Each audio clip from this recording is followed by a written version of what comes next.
ಅಮೃತ ma'am ಪ್ರೀತಿಯಿಂದ ಸ್ವಾಗತ. Hi, ಇವತ್ತು ನನ್ನ ಫ್ರೆಂಡ್ ಅವ್ರ ಪ್ಲೇ ಸ್ಕೂಲ್ಗೆ ಗೆಸ್ಟಾಗಿ ನನ್ನ ಇನ್ವೈಟ್ ಮಾಡಿದರು. ಅಲ್ಲಿಗೆ ಹೋಗ್ತಾ ಇದ್ದೆ. ನೋಡಿ, ಯಾವಾಗಲೂ ಜನ ಇಲ್ಲಿ. Mysuru famous Usman dry gobi. Finally ನಾನು ರೀಚ್ ಆದೆ. ಲೊಕೇಶನ್ ಇದ್ದಿದ್ದು ಜಗನ್ಮೋಹನ್ ಪ್ಯಾಲೇಸಲ್ಲಿ. ಆಲ್ರೆಡಿ ಫಂಕ್ಷನ್ ಸ್ಟಾರ್ಟ್ ಆಗಿತ್ತು. ಆ್ಯಕ್ಚುಲಿ ನಾನು ಸ್ಕೂಲಲ್ಲಿದ್ದಾಗ ಇದೇ ಪ್ಲೇಸಲ್ಲಿ ನನ್ನ ಆ್ಯನ್ಯುವಲ್ ಡೇ ಆಗಿತ್ತು ಅನ್ಸತಿ. ಅದೆಲ್ಲ ನಂಗೆ ನೆನಪಾಗ್ತಾ ಇತ್ತು. ಎಲ್ಲ ಕಿಡ್ಸ್ ಡ್ಯಾನ್ಸು ಕ್ಯೂಟ್ ಅನಿಸ್ತಿತ್ತು. ಇವಾಗಿನ ಕಿಡ್ಸ್ ಗೊತ್ತಲ್ಲ, ಎಷ್ಟು ಬೋಲ್ಡ್ ಮತ್ತು ಕಾನ್ಫಿಡೆಂಟ್ ಇರ್ತಾರೆ.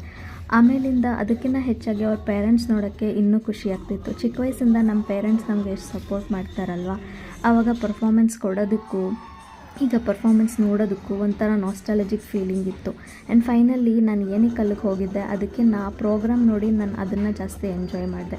ಆಮೇಲಿಂದ ಒಂದು ಚಿಕ್ಕ ಫ್ಯಾಷನ್ ಶೋ ಪೇರೆಂಟ್ಸ್ಗಿತ್ತು, ಅದ್ರ ಜಡ್ಜ್ಮೆಂಟ್ ಕೊಟ್ಟೆ. ಆ್ಯಕ್ಚುಲಿ ಎಲ್ಲ ಪೇರೆಂಟ್ಸ್ ಕೂಡ once they become parents they are always winners in many ways ಅಂತ ನಂಗೆ ಅನಿಸುತ್ತೆ. ಇದೆಲ್ಲ ಮುಗಿಸ್ಕೊಂಡು ನಾನು ಮನೆಗೆ ಬಂದೆ.